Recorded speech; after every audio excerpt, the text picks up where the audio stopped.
Tapi sebelum lanjut, kalian jangan lupa subscribe dan lonceng video ini. Di video kali ini kita akan membahas wabah virus berbahaya yang menyerang sistem pernapasan manusia. Baru-baru ini salah satu organ tubuh terpenting bagi manusia, yaitu paru-paru, banyak sekali mengalami kerusakan dan meninggal akibat tidak bisa bernapas. Itulah sebabnya seseorang harus senantiasa menjaga kesehatan paru-parunya, termasuk dari ancaman virus. Berikut 5 wabah virus mematikan yang menjangkiti paru-paru dan sistem pernafasan manusia.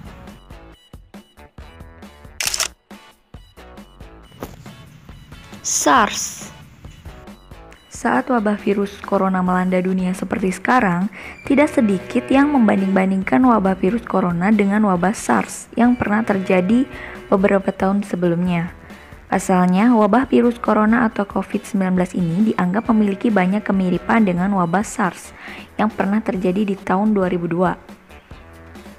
SARS sendiri merupakan singkatan dari Severe Acute Respiratory Syndrome atau sindrom saluran pernapasan akut.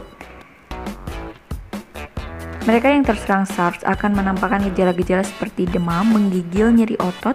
Sesudah beberapa lama penderita SARS lalu akan mengalami pneumonia atau radang paru-paru. Aduh, jangan sampai deh radang paru-paru ya teman.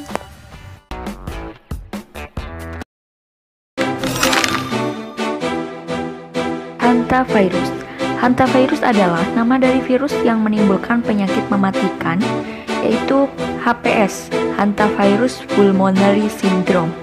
Virus ini pertama kali muncul dalam Perang Korea pada tahun 1950-an. Sebanyak lebih dari 3.000 tentara terinfeksi virus ini, di mana 12% diantaranya kemudian meninggal. Meskipun sudah muncul lebih dari setengah abad yang lalu, virus ini baru menarik perhatian masyarakat negara-negara barat secara luas sejak tahun 1993. Seorang pria India, Navado, atau lebih dikenal Navazo, dan tunangannya meninggal hanya dalam hitungan hari setelah mengaku mengalami sesak nafas. Ngeri ya, kecil-kecil tikus ini bisa membunuh dalam hitungan jam.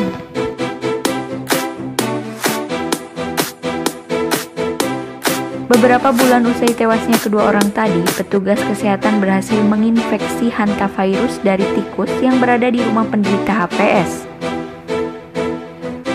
Hantavirus diketahui tidak menular secara langsung antar manusia, namun melainkan lewat perantara kotoran tikus. Influenza. Influenza atau flu merupakan penyakit pernapasan yang amat lazim dijumpai pada masa pancaroba. Flu umumnya tidak memiliki dampak mematikan bagi manusia. Apa yang membuat flu begitu berbahaya adalah virusnya yang bisa menyebar dengan amat cepat dan mudah mengalami mutasi. Setiap kali muncul varian baru virus flu, virus tersebut bisa menyebar lebih cepat dan menimbulkan risiko kematian yang lebih tinggi dibandingkan virus flu pendahulunya. Dalam kasus yang agak baru pada tahun 2009 lalu, dunia juga pernah dihebohkan oleh wabah flu babi yang disebabkan oleh virus varian H5N1. Sesuai dengan nama virusnya, virus ini memang awalnya menjangkiti babi sebelum kemudian pindah ke manusia. Sebanyak lebih dari 500 juta orang di seluruh dunia dilaporkan meninggal akibat flu babi. MERS adalah nama penyakit saluran pernapasan yang pertama kali muncul di Arab Saudi pada tahun 2012.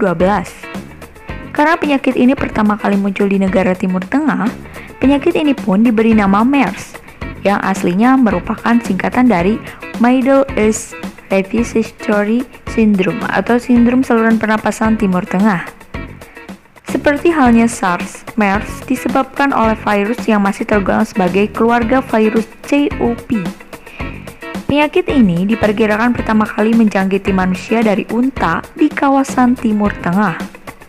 MERS tergolong sebagai penyakit yang mudah menular. Walaupun penularannya tidak secepat flu, seseorang biasanya terkena MERS sesudah melakukan kontak langsung dengan penderita MERS tanpa mengenakan peralatan pelindung yang memadai. COVID-19. Inilah penyakit yang belakangan ini sedang menghebohkan dunia. Penyakit COVID-19 disebabkan oleh varian virus SARS yang bernama SARS-CoV-2.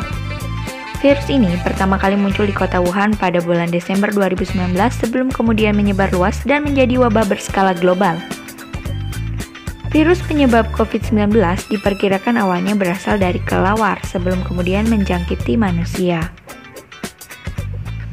Kota-kota besar di berbagai belahan dunia sampai menerapkan kebijakan karantina atau lockdown untuk membatasi penyebaran virus ini antar manusia.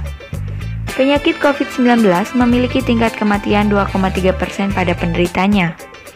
Meskipun terlihat rendah, COVID-19 tetap tidak bisa dipandang sebelah mata. Karena mereka yang terserang virus ini saat sebelumnya menderita gangguan kesehatan yang memiliki resiko jauh lebih tinggi untuk meninggal akibat COVID-19. Karena COVID-19 merupakan virus yang tergolong baru, belum ada pengobatan yang terbukti manjur untuk mengobati penyakit ini. Mereka yang awalnya terjangkit virus penyebab COVID-19 akan menampakkan gejala-gejala seperti batuk, demam, dan kesulitan bernafas. Dalam kasus yang parah, virus ini akan berkembang menjadi radang paru-paru yang berpotensi membunuh korbannya. Itulah sebabnya untuk sekarang seseorang dianjurkan untuk menjaga jarak satu sama lain supaya mereka tidak tertular. Waduh, pacarannya jauh-jauhan. Begitulah dikutip dari anehdidunia.com 2020. Sampai jumpa.